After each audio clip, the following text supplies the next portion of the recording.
네, 오늘 목요일 개장 한발은 사실 어제 이제 한미반도체를 해드렸고, 뭐 한미반도체가 또 때마침 공교롭게도 하여튼 장중에 또 수주 공시를 내놨죠. HBM용 본딩 장비 SK 하이닉스하고 600억 원 추가 공급 계약. 지난번 400억대보다 월등히 높은 600억대. 그리고 한 달 만에 한 1,000억 원대 넘는 수주 기록을 내서 시세가 좀 그나마 어제 같은 시장에 그래도 조금 나름 또 잘 방어를 했는데, 오늘도 기업 선택을 할까 하다가 뭐 머리도 좀 아프고 그래서 뭐 뻔한 얘기인데 고용에 대해서 좀 풀어드리려고 해요.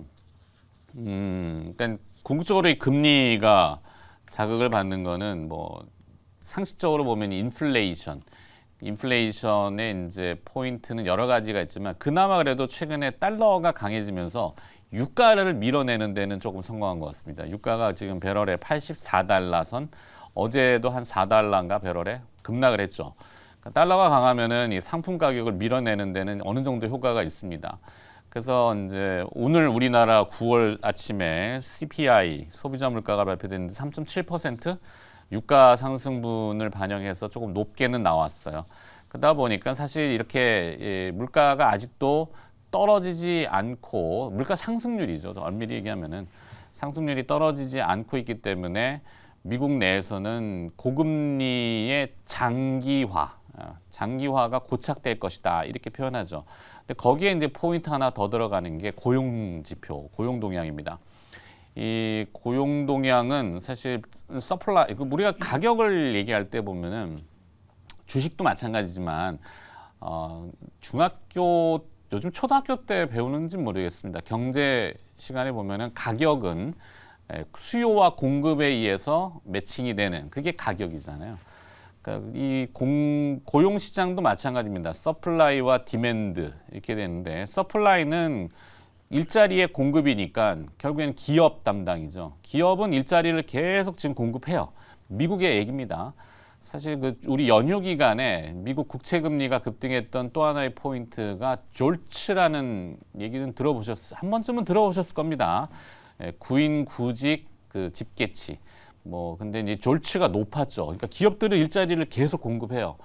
한 900만 명, 960만 개 일자리를 공급했는데, 고용자들, 디맨드 사이드, 이제 이 수요자, 노동자들 입장에서 보면은 그럼 얼마 줄 건데?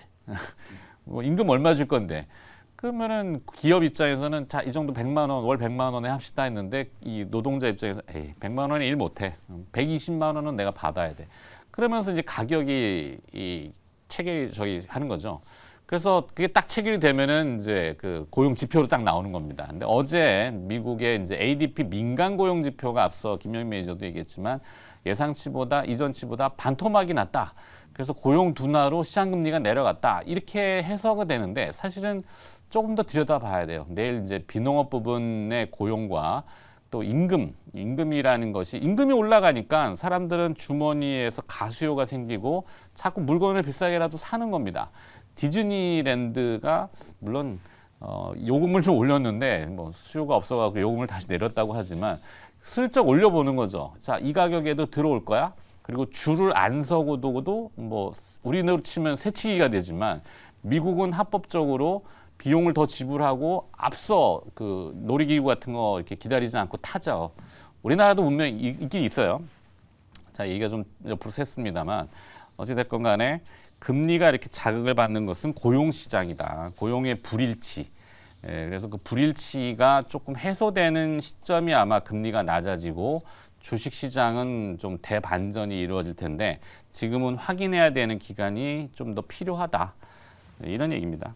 자, 그래서 피가고 싶은 금리 얘기들을 지금 했는데, 어제는 동시다발적으로 전세계 금리가 다 움직였습니다. 상식적으로 알아두시면 좋은데, 전 세계는 이제 4대 채권 금리가 있죠. 미국의 이제 트레저리 본드라고 하는 T던드, 이게 10년물 기준으로 잡고 있습니다. 거기에 이제 영국의 길트, 독일의 분트, 또 일본의 JGB, 이런 식으로 거기에 나중에 이게 움직이다 보면 우리나라는 더 화들짝 놀라서, 어제 10년 국채 선물이라고 하는데, 여기 보면 끝장 하한가를 기록해가지고, 채권하는 사람들 어제 참 힘들었겠다, 예전에 한때 이제 저도 그쪽에 몸을 좀 담았었기 때문에 네. 뭐 FX 외환 시장이야 어제 뭐 그냥 그렇다 치더라도 어제 하여튼 채권이 좀 그랬고 자 금리가 자극받으면은 은행들은 매주 월요일에 그 예대 금리를 좀 결정을 해요. 그 일주일간의 평균 금리를 보고. 근데 이번 주에는 연휴가 있었죠. 그 어제 수요일 개장하고는 이걸 계산을 못 하니까 다음 주로 넘기는데 다음 주 월요일이 또 휴일이에요. 네. 그럼 다음 주 화요일 날 이제 금리를 이제 결정하는데 그 시점이 아마 조금 주식시장에는 영향을 주는. 그러니까 금리가 많이 치솟지 않으면은 은행 예금에 들어있던 돈들이 이렇게 좀 나와서 주식으로 돌 텐데 만약에 금리가 높게 형성이 되면은 그냥 뭐 머리 아픈 거 피하고 그냥 은행에다 돈 넣어놓을래 이런 자금들이 묶여버리는 거죠.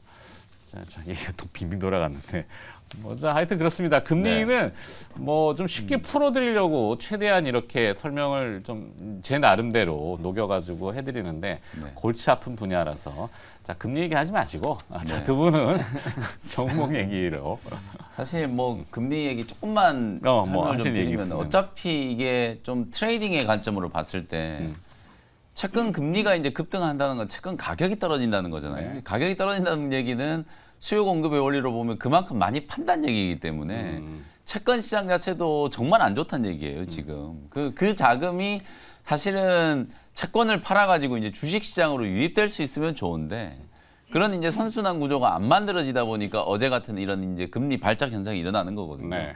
채권 시장의 이제 동요가 오히려 주식 시장은 더 큰 이제 동요가 만들어지는 이제 그런 상황이 이제 벌어진 건데 어쨌든 오늘만 놓고 보면은 가격만의 시도가 상당히 좀 빠르게 들어올 수 있을 거다라고 저는 이제 좀 생각을 하고 말씀해줬던 것처럼 이 고용지표 일단 ADP 민간 고용지표보다는 내일 발표되는 비농업 부문 고용지표가 훨씬 더 좀 중요해요. 네, 노동부에서 이제 발표하는 이제 공식적인 자료고 이걸 오히려 또 연준은 더 중요하게 생각을 하기 때문에 근데 이제 미국 시장과 우리 시장의 어떤 고용의 상황과 고용의 질이 상당히 좀 다르다는 걸 여러분들이 좀 이해를 하셔야 될 것 같아요.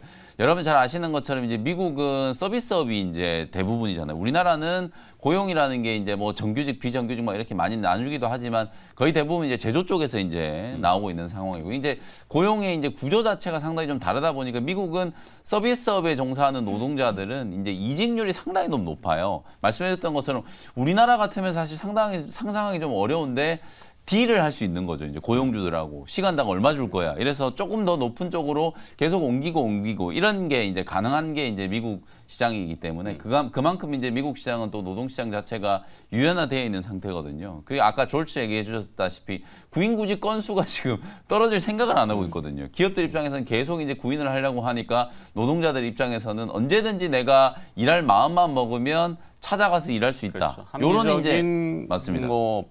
그 가격에 네. 임금이죠, 임금. 네, 그러니까 돈 더 주면은 가는 거죠. 네. 비자발적인 이제 실업을 하는 사람들이 많지 않고 오히려 이제 자발적으로 내가 좀 놀다가 뭐 어차피 일할 생각이 들면 또 돈 떨어지면 그때 일을 해야지 하고 또 노동시장에 나서면 금방 또 일자리를 구할 수 있다는 거거든요. 그렇죠. 그게 지금 미국 시장의 이제 가장 큰 이제 특징이라고 이제 보시면 되고 그래서 내일 이제 발표되는 이 비농업 부문 고용지표 그리고 더 중요한 게 임금 상승률이에요. 이 임금 상승률이 계속 올라간다라는 것 자체를 이제 연준이 상당히 좀 주목을 하고 있기 때문에 내일 발표되는 이 고용지표 다시 한번 좀 확인을 해볼 필요가 있다라는 생각이 좀 들고 다만 여태까지 경험적으로 미국은 이제 민간 고용 아까 말씀드렸고 민간 ADP하고 그다음에 이제 비농업 부분하고 이렇게 시차를 하루 사이 두고 발표하는데 하나가 높으면 하나가 낮고 맞아요. 하나가 뭐 낮으면 하나가 높고 약간 이게 두 개가 약간 좀 엇박자가 나는 경향이 있어요. 많죠. 그래서 이게 노동부에서 고용지표 집계하는 것 자체를 네. 심지어 바이든 대통령도 너무 오래된 방식이 다 바꿔야 된다 뭐 이런 얘기를 하잖아요. 그래서 이제 ADP 민간 고용지표하고 비농업 부문 노동부에서 발표하는 비농업 부문 고용지표가 약간 좀 괴리가 있다라는 것도 좀 염두를 좀 해두시면 좋을 것 같고 다만 이제 저는 오늘은 좀 유가 얘기를 하고 싶어요. 우리가 이제 인플레이션 우려가 이제 나타나기 시작한 게 7월, 8월 달에 이제 국제 유가가 계속 올라가기 시작하면서 그때부터 연준이 금리를 한 번 더 올려야 된다. 다시 인플레이션 우려가 부각된다. 이런 얘기들 많이 했었잖아요. 결국은 이 에너지 가격 상승이 인플레이션에 대한 우려가 다시 재부각되는 원흉이었기 때문에 우리가 이 정도 시점에서 유가를 다시 한번 좀 짚어볼 필요가 있다. WTI 기준으로 배럴당 95달러까지 갔던 게 오늘 종가가 84.7달러였거든요. 네. 그러니까 많이 빠졌어요. 고점 대비 10%가 넘게 빠졌기 때문에 에너지 가격이 이 정도로 이제 좀 하락을 했다. 물론 이제 겨울 되고 오늘도 이제 날씨가 되게 아침에 보면 쌀쌀한데 이제 계절적인 이제 성수기가 도래를 하다 보니까 아무래도 이제 에너지에 대한 수요가 늘어날 거다라고 이제 전망을 하는데 시티그룹 같은 경우에는 내년도에 평균 유가 목표치가 거의 한 74달러 정도 그 정도로 지금 잡고 있거든요. 그만큼 경기 전반의 어떤 상황이 아직까지 이제 수요가 확실하게 좀 살아나는 걸 예단하기는 좀 어렵다라는 거거든요. 어쨌든 에너지 가격이 또 이렇게 하향 안정화 되면 인플레이션에 대한 우려도 조금 불식될 수 있고 그러면 또 국채 금리라든지 킹달러 현상도 조금 이제 오히려 완화될 수 있는 가능성도 좀 있기 때문에 뭐 오늘은 이런저런 이유들을 뭐 다 따져 봤을 때 기술적인 반등을 좀 해야 되지 않을까. 네. 좀 당위적인 입장이긴 합니다만 반등에 좀 무게를 두고 시장 대응을 좀 하시면 좋을 것 같다는 말씀 좀 그게요. 드리겠습니다. 반등이 이제 어제 뺀 만큼 어제만 사실 뺑 빠진 건 아니죠. 연휴 직전에도 네. 저희 기억하시겠지만 주가가 좀 무거웠어요. 왜 그때 빠진 것들을 이제 이걸 반전시키려면 강하게 돌려야 되는데 강하게 돌릴 만한 힘이 과연 있을까 싶긴 해요. 오늘 뭐 두산 로보틱스도 들어오잖아요. 네. 거기가 또 블랙홀이죠. 자금 납발아가면 또 네. 어떻게 할까 싶기도 하고. 자, 하여튼 네네. 뭐 인플레이션 유가 얘기했는데 러시아가 디젤 수출 금지를 조금 완화할 수 있는 가능성이 있다. 이래서 네. 유가가 떨어졌대요. 네네. 그렇답니다. 네. 그 저는 이제 저 부분 좀 얘기 드리고 싶은 게 그 미국 채권 금리 네. 그 채권 금리가 이렇게 쉽게 꺾일 것 같지는 않아요. 근데 이제 최근에 좀 거의 뭐 5%까지 이건 좀 가도하긴 했는데 지난번 이제 파월도 이 금리가 이제 장기화될 것 같다 이렇게 얘기했는데 이제 거기에는 이제 저는 이 미국 채권의 이유도 있지 않았나 이렇게 보고 있습니다. 그 이유는 일단 이제 그 미국 채권 쪽에 이제 구조적인 부분 이게 이제 지금 미국 채권의 10년물 채권 금리의 강세를 좀 이끌고 있는 게 아닌가 이렇게 보고 있습니다.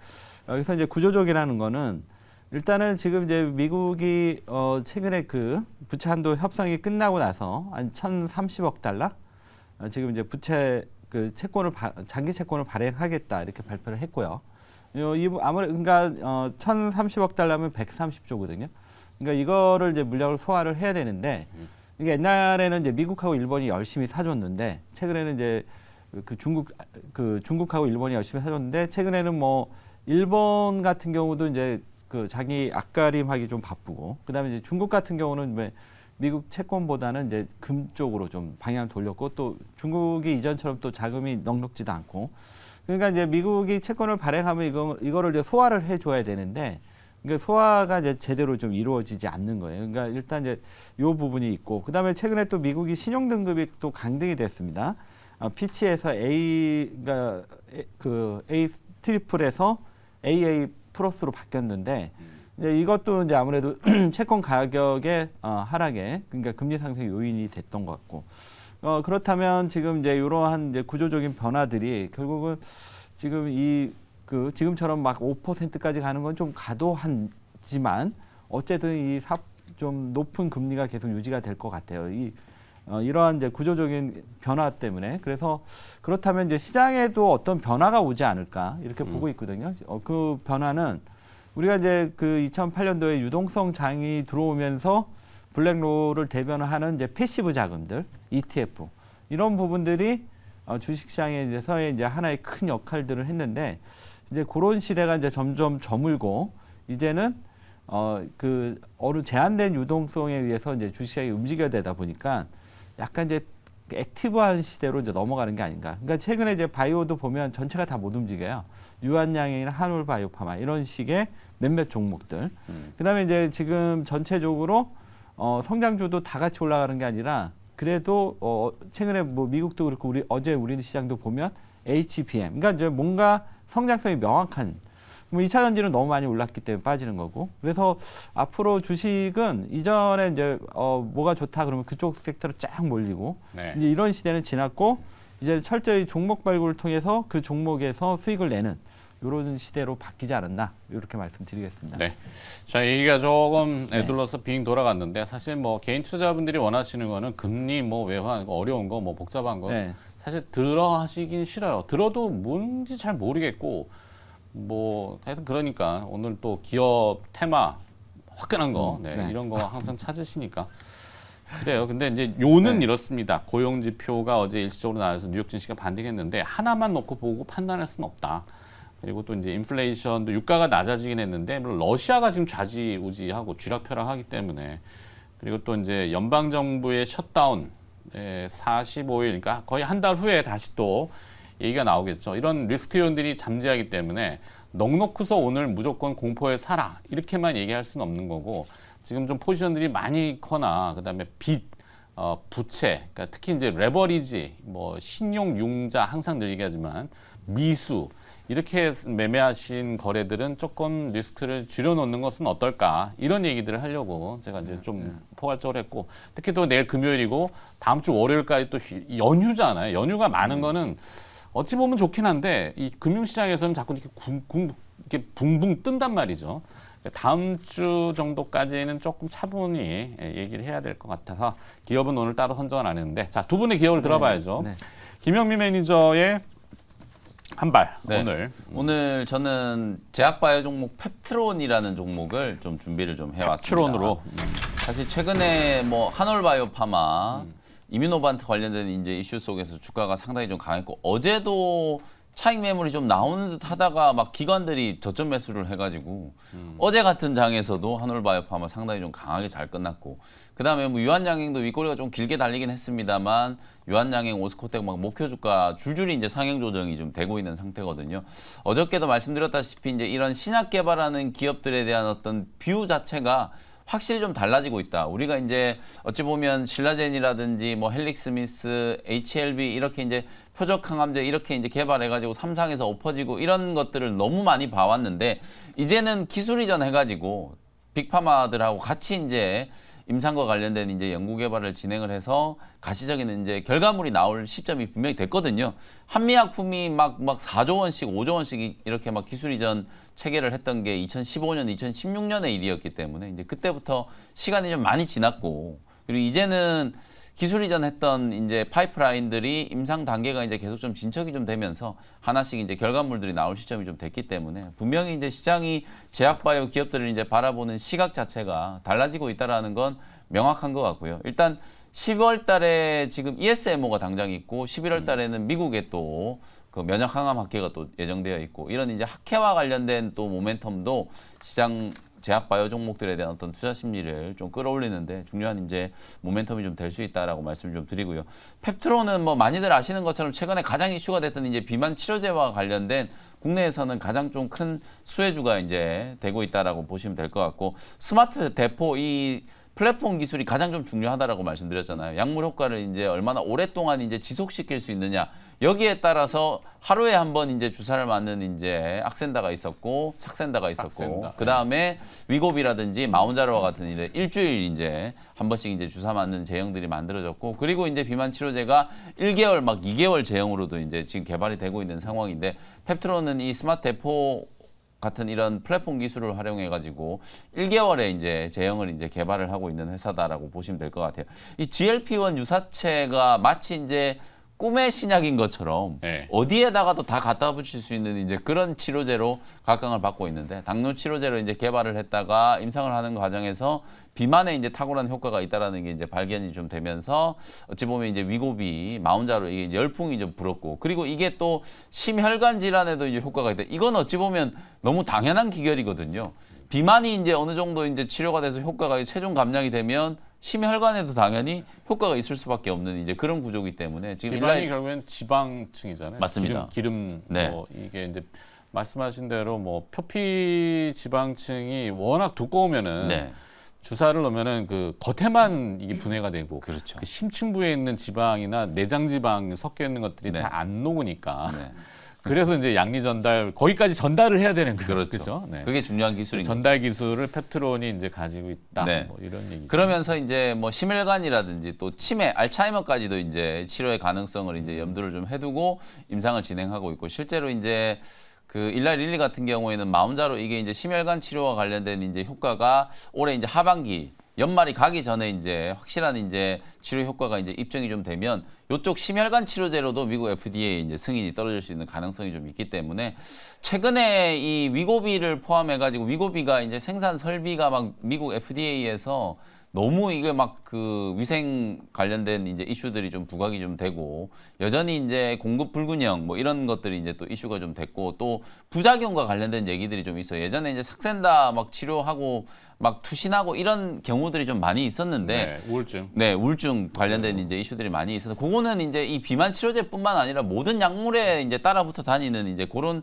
이제 노이즈라고 생각을 하시면 될 것 같아요. 그래서 최근에 그런 이제 노이즈들이 약간 이제 부각이 좀 되면서 비만 치료제와 관련된 기업들도 조정을 좀 받았고 결정적으로 주가가 워낙 좀 강하게 좀 올라갔었기 때문에 최근 이제 시장 조정과 함께 가격 조정이 이제 좀 진행이 된 건데 펩트론 같은 경우에는 여전히 이제 기술 이전에 대한 이제 기대감이 좀 살아 있고 단기적으로 봤을 때는 차트가 고점 대비해서 워낙 이제 조정을 좀 세게 받은 상태이기 때문에 한 3만 원 정도 요 부근이라면 한번 다시 재진입을 한번 공략을 해봐도 될 것 같거든요. 그래서 오늘 만약에 이제 3만 원 정도 이제 가격을 좀 준다라고 하면 요 가격에 진입을 좀 해가지고 기술적인 이제 반등을 이용해서 수익을 낸다. 이런 관점으로 대응을 좀 해보시면 될 것 같고요.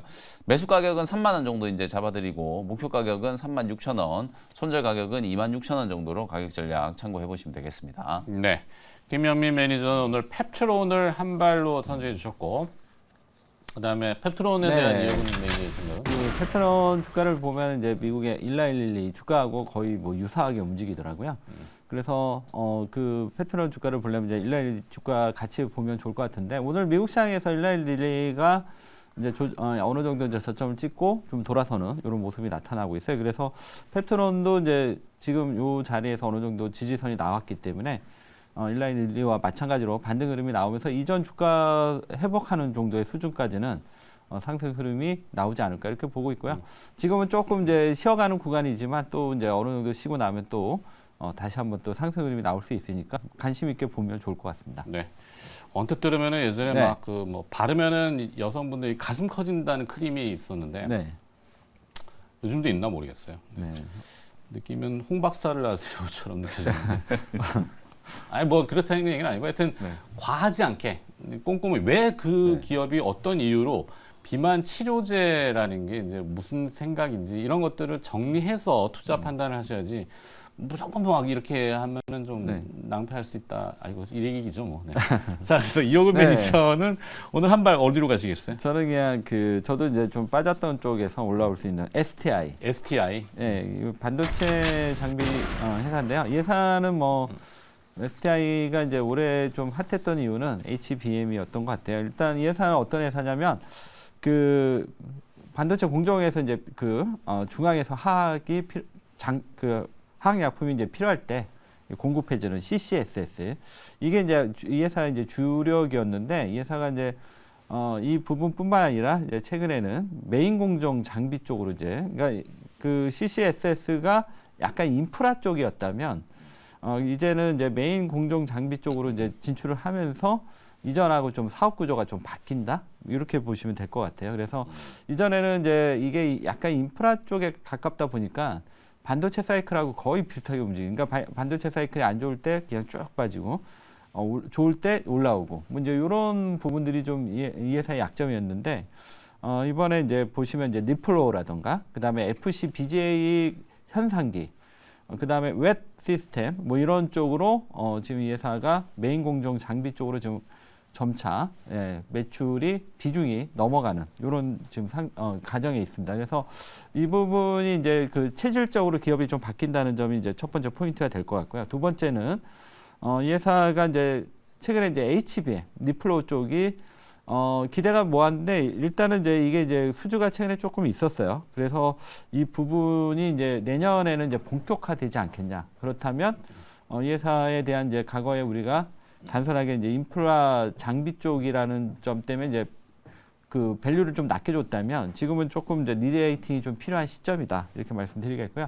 최근에 이 회사가 이제 주 고객이 삼성전자, 하이닉스, 마이크론, 뭐 인텔이었는데 이 회사가 이제 지금 이제 메인 장비 쪽으로 이제 넘어가기 시작하면서 국내 지금 해외 쪽에서의 이제 비메모리 고객 쪽 S타향 이쪽에서도 지금 매출이 공급이 이제 계속 증가가 기대가 되고 있습니다. 그래서 최근에 이제 HBM이라던가 앞으로 이 기업이 이제 새롭게 이제 변신한다는 측면에서 오늘 준비해봤고요. 네. 요번에 차트 흐름 보면서 가격 전략 말씀을 드리도록 하겠습니다.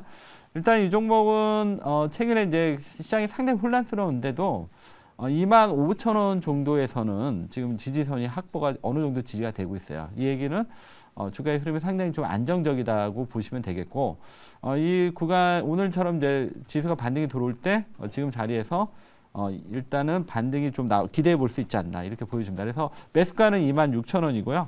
목표가는 31,200원, 손절가는 23,000원 말씀드리도록 하겠습니다. 네. 한 달이 채 안 된 것 같은데 네. 삼성전자가 네. 엔비디아의 HBM3 공급 본계약 체결 아니랍니다. 네, 지금 엔비디아가 삼성전자와 HBM3 본계약이 없다. HBM3P라는 용어를 쓰지 말라라고 삼성전자에 엄포를 놨다고 하네요. 조금 삼성전자가 급했던 모양이에요. 이 HBM3 성능을 엔비디아 기준에 아직은 못 맞추고 있기 때문에 SK 하이닉스에 뒤진다. 공식적인 얘기죠, 사실은. 뭐 하여튼 그래서 자 그렇답니다. 어제도 주가가 네. 하이닉스는 올랐잖아요. 그러니까, 어제도. 네. 그러니까 뭐 반도체 소부장 종목들도 네. 한미 반도체, 네. 그다음에 말씀해 주신 뭐 STI, 그리고 이수페타시스 이게 철저하게 또 엔비디아 향 수혜주들만 어제 살아남은 상황이기 때문에 어저께 저는 한미 반도체 이 수주 공시 상당히 좀 의미가 있다라고 보거든요. 그렇죠. 9월 1일 날 한 400억 정도 이제 HBM3 향 TC 본도 수주를 했는데 10월 1일 날 600억짜리 또 나왔어요. 네. 그만큼 이제 하이닉스가 이제 이 HBM3 쪽에 투자를 많이 한다는 얘기잖아요. 그러면 뭐 삼성전자도 당연히 아까 말씀하셨던 것처럼 뭐 퀄테스트 어쩌고 저쩌고 이제 그런 얘기들이 좀 있었는데 그게 아니라고 하더라도 어쨌든 삼성전자 입장에서는 뭐 HBM3 시장 계속 또 공략을 할 수밖에 없을 거고 뭐 이쪽에 대한 어떤 투자 확대의 기대감이 좀 살아있기 때문에 뭐 STI를 포함해가지고 관련된 이제 장비 기업들이 실질적인 이제 수혜가 예상되는 종목들 쪽으로 이제 분명히 이제 옥석 가리기가 좀 진행이 좀 되고 있는 이게 상황이어서 중국 시장만 조금 열려주면은 뭐 확 살아날 수 있는데 하여튼 그래요. 그건 정책은 제가 근데 어제도 우리 주말 연휴에도 전에 또 말씀드렸지만 정책은 사실 사상이나 이런 거에 우리 관계 없다 그랬잖아요. 지금 1,400만 명의 개인 투자자들의 목소리, 네. 개미들의 목소리, 뭐 이거를 잘 들으셔야 되지 않을까. 또 중국 얘기하면 할 말이 참 그게 많은데 시간이 너무 길어지니까. 내일 하기로 하죠. 그래 그러니까 네.